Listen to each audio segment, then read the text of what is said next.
سورہ اعراف کی آیت نمبر 178 ہے۔ اعوذ باللہ من الشیطان الرجیم، بسم اللہ الرحمن الرحیم، من يهد الله فهو المهتدي ومن يضلل فأولئك هم الخاسرون۔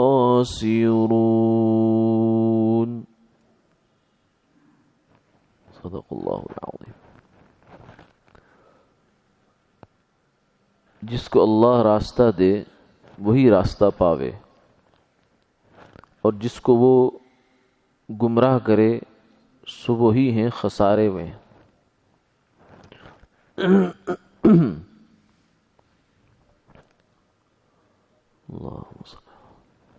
پچھلی آیات میں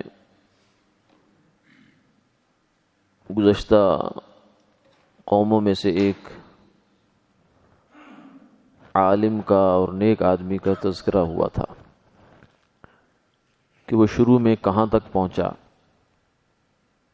اتنی اس کی پرواز ہوئی اور اتنا عروج ہوا اس کو کہ وہ مستجاب الدعوات ہوا، یعنی اللہ کے ساتھ اس کا ایسا تعلق ہو گیا کہ ہاتھ اٹھائے اور اللہ تعالیٰ اس کی بات کو قبول کر لے، دعا کرے۔ تو یہ جو اللہ کے ساتھ ایسا تعلق ہوتا ہے یہ نیاز کا تعلق ہوتا ہے، یہ کوئی اللہ پر حق نہیں ہو جاتا، نہ ہی اللہ مجبور ہو جاتے ہیں۔ یہ سمجھنے کی بات ہے۔ یہاں بعض دفعہ غلط فہمی ہو جاتی ہے۔ اللہ تعالیٰ کسی چیز کے پابند نہیں ہے، یہ عقیدے کی بات ہے، اس میں ذرا بھی لغزش نہیں ہونی چاہیے۔ کسی مخلوق کے وہ پابند نہیں ہے۔ اللہ الصمد، وہ بے نیاز ذات ہے، فعال لما یرید، جو چاہتا ہے کرتا ہے، یفعل ما یشاء ویحکم ما یرید، جو چاہتا ہے کرتا ہے، جو چاہتا ہے فیصلہ کرتا ہے، اس کو کوئی روک نہیں سکتا۔ لا معقب لحکمی، اس کے فیصلے کو کوئی ٹال نہیں سکتا، کوئی روک نہیں سکتا۔ ہاں یہ ضرور ہے کہ اللہ تعالیٰ بعض دفعہ بعض لوگوں کو یہ مقام عطا فرماتے ہیں قرب کا، یہ اپنے خاص قرب کا مقام ہوتا ہے کہ اللہ تعالیٰ ان کے اٹھے ہوئے ہاتھوں کی لاج رکھتے ہیں۔ یہ لاج رکھتے ہیں، وہ مجبور نہیں ہے، اللہ مجبور محبت بھی نہیں ہے۔ باقی مجبوریاں تو ایک طرف رہ گئی، جیسے ہماری مجبوریاں بہت ساری ہوتی ہیں۔ ہماری کوئی معاشی مجبوری ہوتی ہے، یعنی کسی آدمی کی بات ہم نہیں ٹال سکتے، کیوں؟ ہمارا کوئی معاشی مفاد وابستہ ہے اس سے، اگر ہم اس کی آج ٹالیں گے وہ کل ہماری ٹالے گا۔ یا ہمارے کوئی معاشرتی مفاد وابستہ ہوتا ہے، مثلا ہم کسی کی بات نہیں مانیں گے، بیوی کی بات نہیں مانیں گے، سسرال کی بات نہیں مانیں گے، تو ہمارے گھر کا نظام ڈسٹرب ہو سکتا ہے، اس لیے ماننی پڑتی ہے۔ یہ ہماری معاشرتی مجبوری ہے۔ یا یہ ہوتا ہے کہ ہماری مجبور محبت ہوتا ہے انسان، مثلا بچہ ہے وہ ضد کر جاتا ہے کہ مجھے یہ چیز چاہیے، اب آدمی بالکل پورا اختیار رکھتا ہے کہ میں نہیں کروں گا یہ، نہ میں نے یہ کرنا ہے، لیکن بالآخر وہ مجبور ہو جاتا ہے۔ یا کوئی اس کا بہت ہی قریبی دوست ہے، عزیز ہے، جس نے کبھی اس سے کوئی کسی قسم کی ریکویسٹ کبھی نہیں کی، اور یہ اس کو بہت چاہتا بھی ہے، تو اس کی بات سن کر یہ اس وجہ سے کہ نہیں میں ٹال نہیں سکتا، کیا کروں، اگر ٹالوں گا تو بڑی بے مروتی ہو جائے گی، یہ کیفیت پیدا ہوتی ہے انسان کے اندر۔ ہم 10 دفعہ اس طرح کے تجربات سے گزرتے ہیں۔ یہ بھی ایک مجبوری کا درجہ ہوتا ہے، اسے مجبور محبت کہتے ہیں۔ یعنی کوئی معاشی نہیں، کوئی معاشرتی مجبوری نہیں، کوئی کچھ نہیں ہے، لیکن اندر سے ایک انسان کو مجبوری پیدا ہوتی ہے کہ نہیں یار اس کی کام میں نے کرنا ہے، ضرور کرنا، اس کو ٹال نہیں سکتا۔ اللہ تعالیٰ کے لیے ان میں سے کوئی مجبوری بھی نہیں ہے، نہ وہ معاشی اعتبار سے کسی کا مجبور، نہ معاشرتی اعتبار سے، نہ وہ مجبور محبت ہے۔ اللہ تعالیٰ انفعال سے پاک ہے، تأثر سے پاک ہے۔ ہمارے اوپر جو کیفیات وارد ہوتی ہیں، ہمارا دل پسیج جاتا ہے، یعنی کوئی بندہ اپنی کہانی ایسے انداز سے سناتا ہے کہ ہمارے جیب میں جو بھی ہے ہم اٹھا کر اس کو دے دیتے ہیں. یہ ہمارے اوپر ایک کیفیت آئی ہے، ایک غلبہ ہو گیا ایک بات کا، تو اس کے اندر ہم آ گئے. اللہ تعالیٰ پر ایسا کچھ نہیں ہوتا، وہ کسی بھی غلبے سے پاک ہے. حتیٰ کہ اگر اللہ کا غضب ہے تو اس عین غضب میں بھی وہ مغلوب نہیں ہے اس سے. اسی لیے جب فرعون کو ابلیس کو اللہ تعالیٰ نے راندہ درگاہ کیا، اپنی بارگاہ سے اس کو دفع کر دیا، نکال دیا، تو عین بہت غضب کا مقام تھا.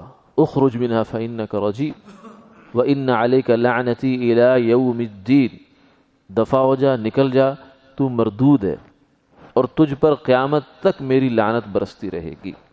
یہ دو خطاب اس کو مل چکے ہیں، یہ غضب کی انتہا ہے.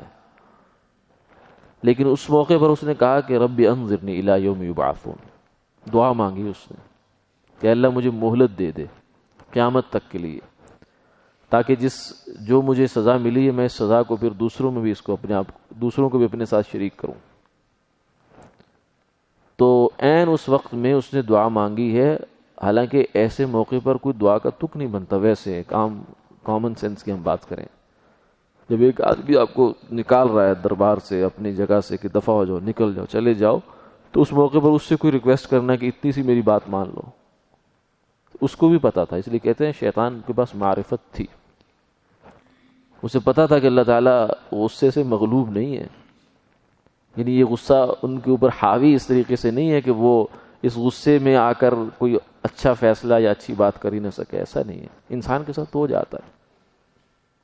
ہم تو اتنے مغلوب ہوتے ہیں، ہم اگر کسی ایک بار آدمی پہ غصہ کر رہے ہیں، اس موقع پر ہمارا کوئی دوست آ جائے، کسی کا فون آ جائے، تو ہمارے لہجے کی تلخی اس تک بھی پہنچتی ہے، اس کو روک نہیں پاتے ہم. بعد میں چاہے ہمیں افسوس ہوتا ہو، افسوس کرنا پڑتا ہے، لیکن ہم انسان ہے بیچارہ، بہت کمزور ہے. اللہ تعالیٰ کی ذات ایسی نہیں ہے، وہ ہر انفعال سے، ہر تأثر سے، ہر کمزوری سے، ہر نقص سے پاک ہے. سبحان اللہ، پاک ہے اللہ تعالیٰ کی ذات، ہر احتیاج سے پاک ہے، ہر کمزوری سے پاک ہے. تو اس لیے اللہ تعالیٰ کسی کا مجبور نہیں ہے. تو یہ جو اللہ تعالیٰ ایک انسان کو مقام عطا فرماتے ہیں، یہ اس سے بھی آگے کی بات، الگ بات ہے. اس کو ایسے نہیں سمجھنا چاہیے. بعض دفعہ اس میں یہیں سے بہت باریک سا فرق لگتا ہے جس سے انسان کا عقیدہ گڑبڑ ہو جاتا ہے. کچھ لوگ ایسے ہوتے ہیں کہ وہ اس کا انکار ہی کر دیتے ہیں سرے سے، کہ نہیں جی ایسا کوئی انسان ہو ہی نہیں سکتا کہ جس کا اللہ تعالیٰ کے ساتھ ایسا تعلق ہو کہ وہ ہاتھ اٹھائے اور اللہ تعالیٰ اس کے ہاتھ خالی واپس نہ کرے. یہ نہیں ہو سکتا. کیوں؟ اس لیے کہ وہ کہتے ہیں جی اللہ تعالیٰ کو پھر مجبور ہو جائیں گے.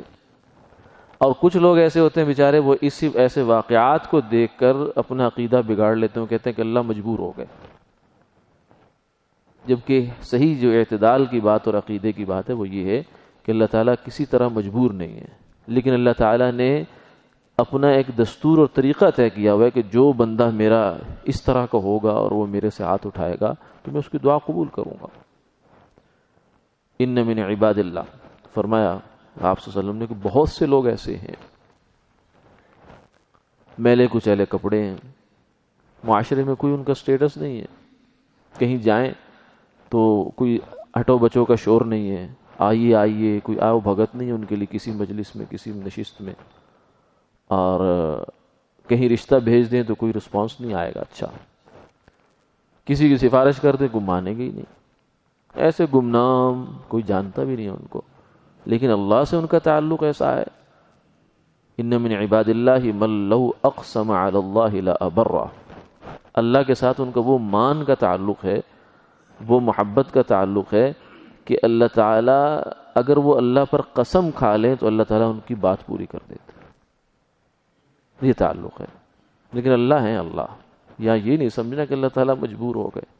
بندہ بندہ ہے، اللہ اللہ ہے. بندے اور خدا میں یہ فرق رکھنا، یہی توحید ہے اور یہی اعتدال کا راستہ ہے. نہ ایسا ہو کہ توحید انسان پہ ایسی غالب آئے کہ جو اللہ کے نیک بندے ہیں ان کا جو جائز مقام ہے اس کو بھی انسان چھیننے کی کوشش کرے کہ یہ کوئی نہیں. اور نہ ایسا غلبہ ہو کہ جناب اللہ تعالیٰ کو بھی اپنے جو اس کا مقام ہے اللہ تعالیٰ کو اس سے نیچے لانے کی کوشش کرے، مخلوق کی طرح کیسا اس کو بنا دے کہ وہ بھی کسی مجبوری میں آ گیا. نہیں، ایسی بات نہیں. مجبوری میں آیا تو پھر خدا کیسا ہوا. یہی بات شفاعت کے اندر بھی ہے کہ قیامت والے دن جو شفاعت ہوگی تو شفاعت جبر نہیں ہے، اللہ تعالیٰ کو مجبور نہیں، ہاں اللہ کی طرف سے یہ اعزاز ہوتا ہے، اصل میں اس بندے کا بھی اعزاز ہے، اس کو عزت دی جاتی ہے مخلوق میں کہ دیکھو اس کو میں نے اتنا یہ نیک ہوا، اس نے مجاہدہ کیا، مجھ تک پہنچا، میرا قرب حاصل کیا، اتنا اس کو نوازا ہے کہ اب اس کے ہاتھ خالی نہیں جاتے۔ کرتا وہ دعا ہے، اللہ تعالیٰ سے کوئی کہہ نہیں سکتا کہ نہیں آپ کو میرا کام کرنا ہوگا، وہ دعا کرتا ہے۔ اسی لیے قیامت والے دن جب فرمایا شفاعت کبریٰ ہے، سرکار دو عالم صلی اللہ علیہ وسلم کو اللہ تعالیٰ نے عطا فرمائی، تو اس میں اللہ تعالیٰ کی طرف سے جو الفاظ ہیں وہ یہ ہیں سل تعطا واشفع تشفع، اے میرے محبوب آپ مانگیے آپ کو دیا جائے گا، وَلَسَوْفَ يُعْطِيكَ رَبُّكَ فَتَرْضَىٰ، دینے والی ذات اللہ کی ہے، حضور کی ذات مانگے گی، آپ مانگیں گے، سوال کریں گے اللہ تعالیٰ سے، اللہ اس سوال کو پورا کریں گے۔ یہ نہیں ہے کہ آپ کو کوئی جنت کا جو ہے اس طرح کا اختیار ہے کہ جس کو چاہیں جنت میں بھیجیں، جس کو چاہیں جنت میں بھیجیں، یہ نہیں ہے۔ ہاں اللہ تعالیٰ کے ساتھ تعلق ہے کہ جو مانگیں گے وہ ملے گا انشاءاللہ۔ اس لیے فرمایا کہ انما انا قاسم واللہ یعطی، کہ میں تقسیم کرنے والا ہوں، دینے والی ذات اللہ کی، خزانے اللہ کے پاس ہیں۔ تو یہ جو ہے یہ فرق ذہن میں انسان کے رہنا چاہیے کہ اللہ تعالیٰ جو ہے مجبور محبت بھی نہیں ہے کسی اعتبار سے بھی۔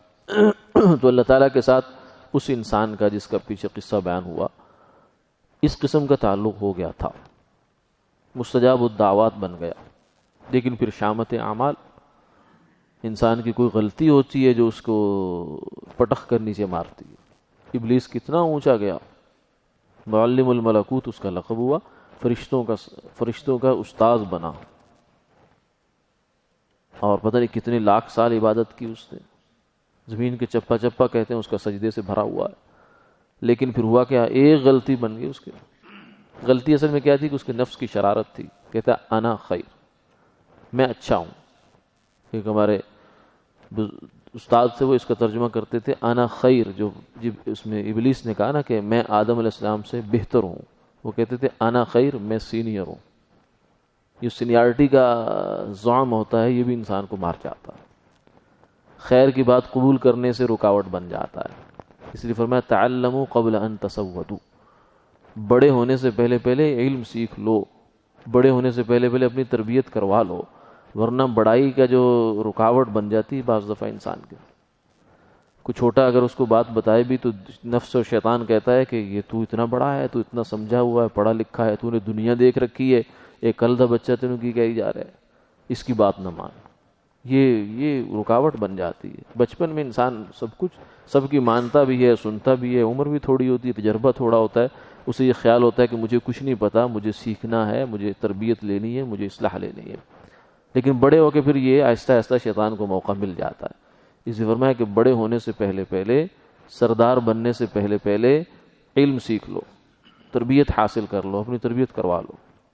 ویسے تو یہ سلسلہ تو عمر بھر جاری رہتا ہے، آخری دم تک انسان اصلاح کا محتاج رہتا ہے۔ صرف نبیوں کی ذات ایسی ہوتی ہے، انبیاء علیہ السلام، کہ اللہ ان کو پہلے دن ہی پرفیکٹ، بالکل مکمل بنا کر بھیجتے ہیں۔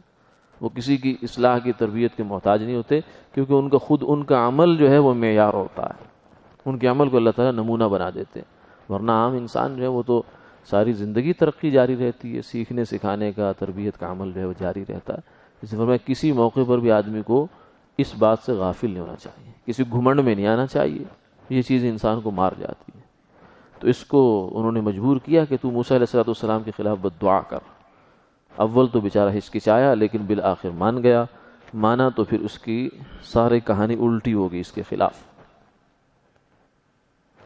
لعنت پڑ گئی، سب کچھ ہوا، زبان لٹک کر سینے تک آ گئی، کتے کی طرح زبان نکل آئی بیچارے۔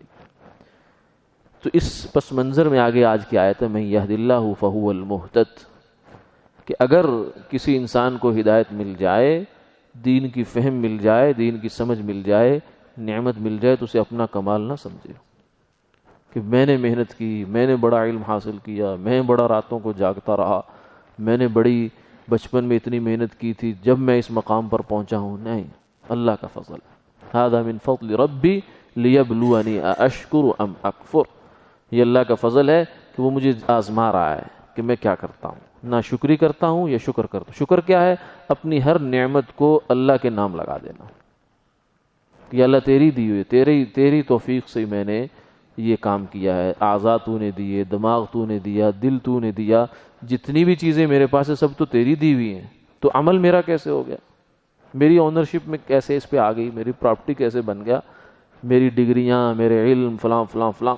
تو قارون کا مزاج تھا، کہتا تھا انما اوتیت علی علم عندی، کہ مجھے جو کچھ مال دولت میرے پاس آیا ہے یہ میں نے اپنے ہنر سے کمایا ہے، میں اپنے علم سے کما کر لایا ہوں۔ حالانکہ اللہ تعالیٰ کی عطا ہے، جو اس کو ہنر تھا وہ کس نے دیا ہوا تھا؟ تو اتنی سی بات ہے، مسلمان آدمی جو ہے اس بات کو سمجھ جاتا ہے کہ میرے پاس اپنا دیا ہوا تو ناخن تک نہیں ہے میرے پاس، سب کچھ تو اللہ کی عطا ہے، ہدایت بھی اللہ کی عطا ہے۔ وہ اگر مجھے سجدہ کرنے کا، جھکنے کا حکم دے دیتا ہے، سمجھ دے دیتا ہے، تو یہ بھی اسی کی عطا ہے۔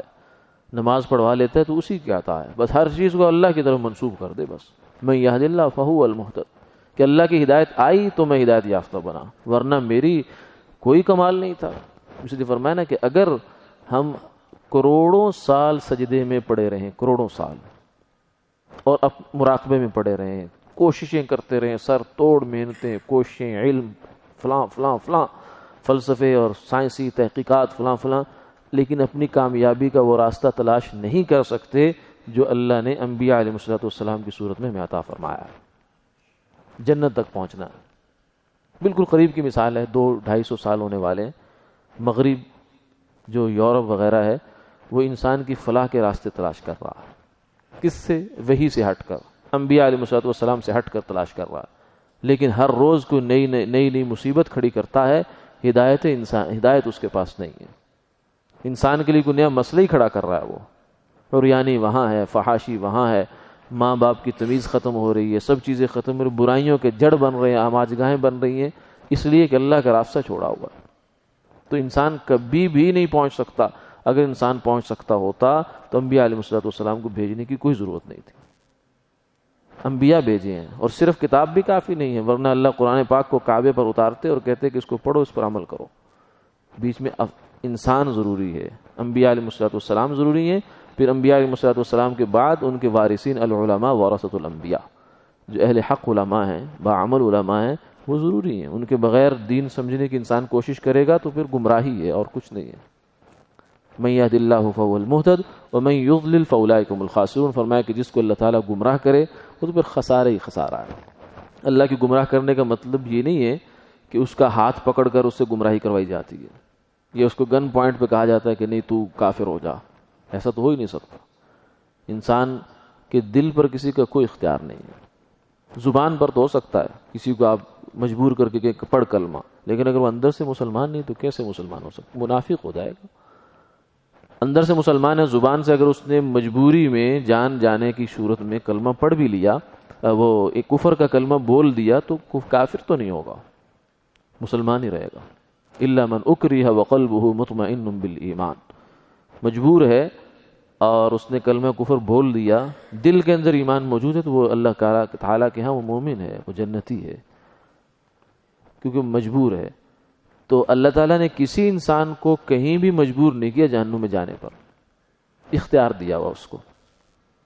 اب اس اختیار کو غلط استعمال کرتا ہے تو نتیجہ تو غلط نکلے گا۔ جیسے امتحان ہے تو اس کے اندر 4 سوالات آپشن رکھی ہوتی ہیں، ایک صحیح یا 3 غلط ہیں، تو طالب علم کبھی بھی نہیں کہہ سکتا کہ یہ میرے ناکامی کا ذمہ دار ممتحن ہے۔ کوئی شاید ایسا سمجھدار عقل مند طالب علم آ جائے جو کل کو آ کر کسی عدالت میں کلیم کرے کہ ممتحن جو ہے نا اس میں مجھے ناکام کیا۔ کیوں؟ اس لیے کہ اس نے ایک صحیح آپشن دیا، 3 غلط آپشن دیے ہوئے ہیں، جنہیں امکانات جو ہیں ناکام ہونے کے وہ 3 گنا ہیں، اور صحیح امکان 1 گنا ہے۔ 25% پاس ہونے کا امکان ہے، 75% فیل ہونے کا امکان پیدا کر دیا اس نے میرے لیے۔ تو شاید کوئی کل کو اٹھ کر الٹی عقل والا ایسا کلیم کرے، لیکن آج تک تو کبھی تک تو نہیں سنا بہرحال، لیکن کوئی بعید نہیں ہے کل کو کچھ کہہ سکتا ہے۔